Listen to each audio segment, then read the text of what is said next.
ambil tempat tanggal lahir. Nanti kita akan membuat filter berdasarkan tempat tanggal lahir.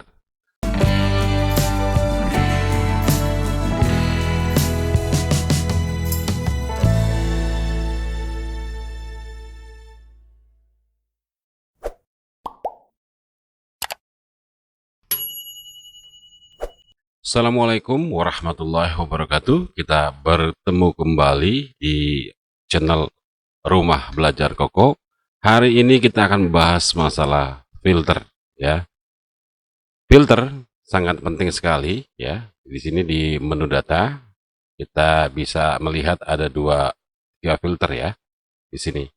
Ini seperti biasa, ini filter yang sudah nggak asing lagi, yang pertama, ya. Yang kita akan bahas di sini adalah filter tambah pemotong. Nanti ya akan kita bahas. Kalau filter biasa ini, ya, kalau kita tambahkan hampir mirip, ya. Nah, seperti ini. Dia akan ada filter di sini, ya kan? Tapi ini kan sangat mengganggu, ya, mengganggu tempat tabelnya gitu, ya.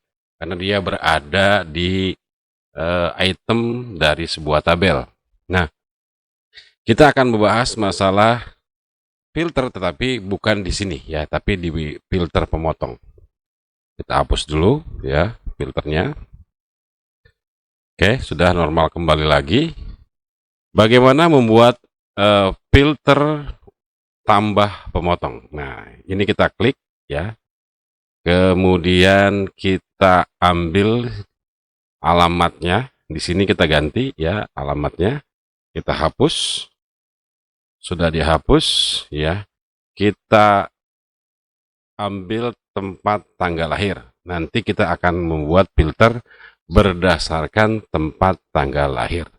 Setelah di blok, kita tinggal tekan OK. Nah, di sini pun bisa kita lepas dulu, ya.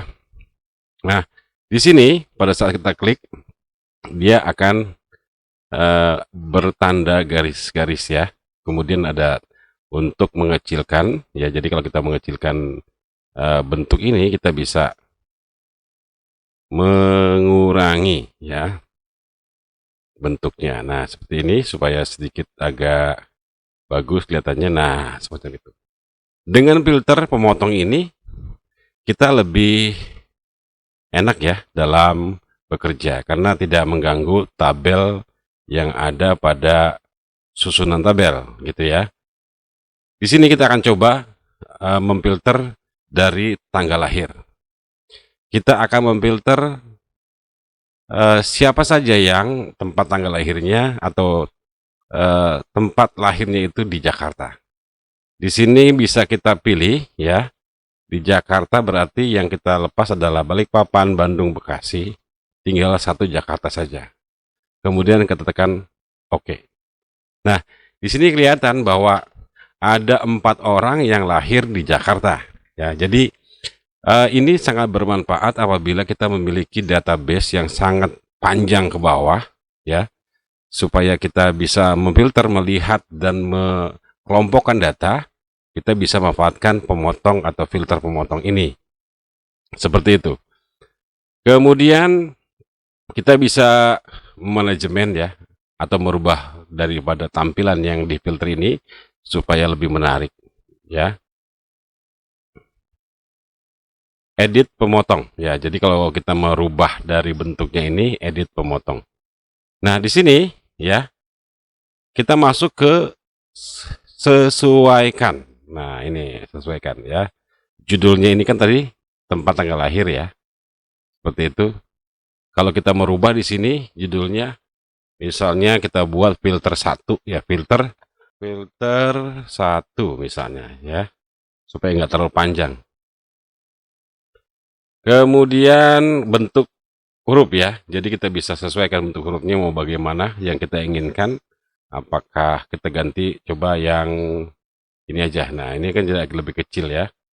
Kemudian ada di mana, ya. Bentuknya ini, ukuran fontnya itu berapa. Misalnya kita bikin supaya lebih kecil itu kita bikin 8, ya. Oh, 8 kekecilan, ya. Kita bikin 10 misalnya. Nah, seperti itu. Supaya nanti ini bisa kecil, ya, bentuk gambarnya. Kemudian di sini kita bisa menebalkan, ya, ini jadi tebal hurufnya. Kemudian atau kita memiringkan atau tidak, posisinya ada di mana? Ada di tengah. Jadi dia ada di tengah-tengah atau ada di sebelah kiri. Kemudian warna teks ini sini karena backgroundnya ini hitam, bagusnya putih jadi kelihatan ya. Tapi kalau misalnya kita mau ganti backgroundnya di sini warna merah, nah seperti ini, tulisannya merah ya. Kita harus mengganti warna latarnya itu menjadi warna yang sedikit agak cerah, misalnya kuning ya, kemudian misalnya biru. Nah, semacam itu. Disinilah untuk mengedit tampilan dari filter pemotong ini. Jadi kita bisa lebih membuat lembar kerja kita lebih menarik ya. Satu, yang kedua, kita akan mempermudah mengelompokkan sebuah data. Ya, jadi seperti itu untuk pengeditan daripada filter pemotong ini. Ini tadi sudah kita kecilkan, jadi kita bisa tambah kecilkan lagi ya. Seperti ini, kita taruh di sini ya. Nah, jadi tampilannya agak menarik kalau menurut saya ya. Jadi kita bisa menggunakan filter ini dengan mengklik seperti ini, kemudian kita lepas, bisa kita masukkan semuanya dan kembalikan lagi seperti awal. Nah, seperti itu ya. Bayangkan saja kalau misalnya kita mempunyai jumlah data itu ribuan ya, ribuan orang. Nah, dengan menggunakan metode ini kita akan bisa filter. Bapak Ibu sekalian, tadi adalah manfaat filter dan bagaimana cara membuatnya.